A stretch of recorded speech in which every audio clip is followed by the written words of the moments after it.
তো মিশো থেকে দেখো আমাদের একটা পার্সেল এসছে, দরকারি পার্সেল। এর আরেকটা ভিডিও আমি করেছিলাম, ছেলের কাছে ছিল, এখন দেখছি ডিলিট হয়ে গেছে, ভুলেই যাই কখন কোনটা থাকে। ওই রকমই একটা জিনিস, তো দেখাচ্ছি দাঁড়াও। দেখো খুব ভালো প্যাকিং করে এসেছে, দেখে মনে হয় তোমরা বুঝতেই পারছো কি জিনিস এসেছে। এই দেখো, এই দেখো টব রয়েছে।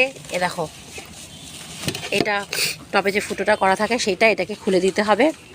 খুলে দিলেই মানে জল পাসে যে মানে যে ব্যাপারটা থাকে সেটা হয়ে যাবে। আর এই টবগুলো দেখো পাতা পাতা শেপের, এরকম লালও আমি কিছু কিনেছিলাম, দুটো কিনেছিলাম। এবারে এরকম 4টে অর্ডার দিয়েছি। এই যে এই একটা দুটো, আর এর ভেতরে দুটো রয়েছে। এই দুটো আর খুলছি না। তো গাছগুলো সব পুঁতি, এর মধ্যে ট্রান্সফার করব কিছু গাছ, নতুন গাছ নয়, কিছু ট্রান্সফার করব। সেগুলো ট্রান্সফার করার পর তোমাদেরকে আবার দেখাবো।